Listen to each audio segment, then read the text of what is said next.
Hi, how you doing? Justin Sandercoe here. Welcome to BC 103. Make sure I get that right by looking down here.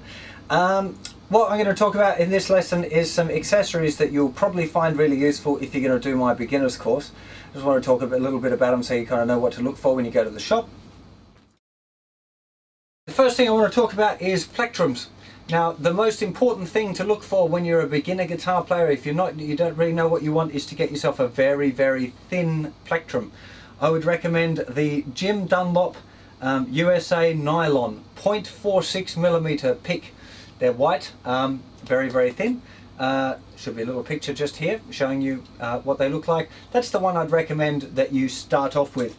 If you want to get, when later on in the course we start doing some scales and stuff and playing some single lines, single notes, you might want to get a slightly thicker pick.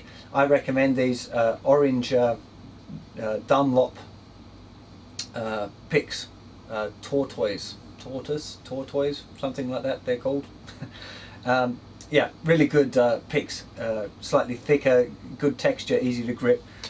If you're just playing electric guitar, I tend to use a thicker pick, a Jim Dunlop again, a Jazz 3. And nearly everyone I know uses the same pick, these little Jazz 3s, I really like them. But the type of pick and the brand that you buy is really your choice. You don't have to buy a Jim Dunlop, buy whatever brand you want. Fender make good picks. I mean, it really doesn't make any difference. Just find one that you like. So, that's first thing. Second thing, I highly recommend that you get yourself a guitar strap. Why? Because I don't want your guitar falling off. Especially if you're going to stand up, you need to buy a strap, right? There's no way around it if you're going to stand up. But if you're sitting down as well, it can stop you kind of trying to grip the guitar in a funny way and altering your posture in an, to kind of makes it awkward if you're trying to hold your guitar all the time. So getting a strap so that it's kind of just almost tight on you when you're sitting down is a good way to do it. So I try and think of my guitar being the same sitting down as when I'm standing up. I think that's a good kind of practice to get into, but getting a strap's quite a good idea. Doesn't matter the type of strap you get. If you've got a heavy guitar like a Les Paul type guitar, electric guitar, then you probably want to get a padded strap, because maybe I'm just a big wussy, but my shoulder gets really sore when I play with my Les Paul. So I've got an extra big thick padded strap for that guitar. Anyway, next really important thing that you need to get is a metronome. Da, da, da, da, da. Now the metronome I use is called a Korg MA30.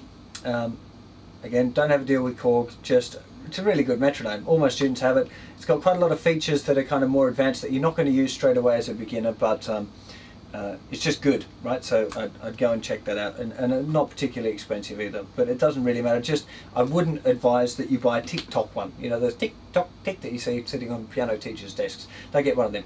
Just silly idea. They really, you can only choose certain speeds and stuff, just generally a bad idea. Okay, guitar tuner. Now I use a really big Peterson strobe tuner, right, and they're quite expensive. Really would be over the top if you're a beginner guitar player to get one of those. The Korg MA30 metronome has a guitar tuner which looks exactly the same, except it's silver, I think, and works as a fine tuner. I do recommend getting an electronic tuner, because if your guitar's in tune it sounds nicer, which is a lot more inspiring when you're learning guitar. So I'd recommend getting yourself the Korg electronic tuner, but it doesn't really matter what tuner you get. If you've got oodles of money and you just want to spunk it around unnecessarily, then get yourself a Peterson strobe tuner, because they're fantastic tuners, really accurate, just too expensive in my opinion for a beginner. Anyway, capo or capo, I don't know how it's pronounced, I don't really care, right? I call it a capo, some people call it a capo, I don't really know, I don't really care. I recommend these ones called a Kaiser capo. Why? Because I think they're really good and I've never had one wear out or break. They just seem to last forever. They're really good. There's no little screws that you have to tighten up or anything like that. They're really easy to move positions. They're really good. They're slightly more expensive than a regular capo, but you're only probably going to buy one in your lifetime, so unless you lose it like I do. I lose mine all the time, but that's just because I'm a bit dim when it comes to losing stuff like capos. Anyway, either that or people nick them off me all the time. I haven't decided, maybe either one. Anyway, get yourself a capo, Kaiser capo, really good. We're going to discuss how to use a capo later on, so I'm not going to go into that now. Just good idea to get yourself one. Display folder.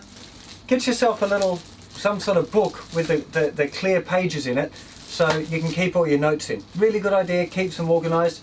You keep organised in a book, keeps organised in here. Don't know how that works, but it does. So that would be a really, really good thing to get going on as well. A couple of other slightly less important accessories, but I still think are really valuable. One, strap locks. If you're going to buy a strap for your guitar, get strap locks. I use a big metal thing on the end of here, which I have to kind of click off to get the strap off, and it makes a clicking noise, and it's now, this thing's not, the strap's never going to come off, right? It's really important because I have seen really expensive guitars, guys with a, you know, posh Les Pauls or whatever, Les Pauls that have got a really fragile headstock, playing away, this strap comes off, guitar falls down like that and smacks the headstock on the floor, headstock gone, guitar worth half of what it used to be, and it'll cost you a fortune to get it replaced. So if you're going to stand up and play guitar, get yourself strap locks. I use these big metal ones which cost about £10, which I guess about $20 US or something like that. The exchange rate's going crazy at the moment, so I can't tell. But you can buy really cheap ones for like $1, of plastic ones. So again, I'll stick links up on the website, but go and check them out as well. If you can, get yourself some sort of tape recorder. Is a really, really good idea. The best thing in the world that you can have when you're learning guitar is a jam buddy, somebody to play along with that you can kind of practice songs with, and as you develop them a bit, and somebody's learned to play lead guitar, then one guy can play some rhythm, the other guy plays lead, and you know, you can go back to back and test each other on naming chords. It's great to have a jam buddy. If you don't know anyone that's learning guitar at the same time as you, then getting yourself some sort of tape recorder is a really, really good idea. So you can record yourself, listen back. Listening back's a really good teacher, and as well, it can, you know, you can record yourself doing some rhythm guitar, and then practice doing either rhythm guitar along with it, or practicing a little lead guitar along with it. It's a really good thing to do. So it's a little portable tape player, not necessary, but very useful. And last thing, music stand. A lot of people end up with back problems because they practice sitting on their bed with their music on the bed next to them, with their back twisted around like this and their neck hunched over, looking at that and then reaching over and looking at the guitar neck.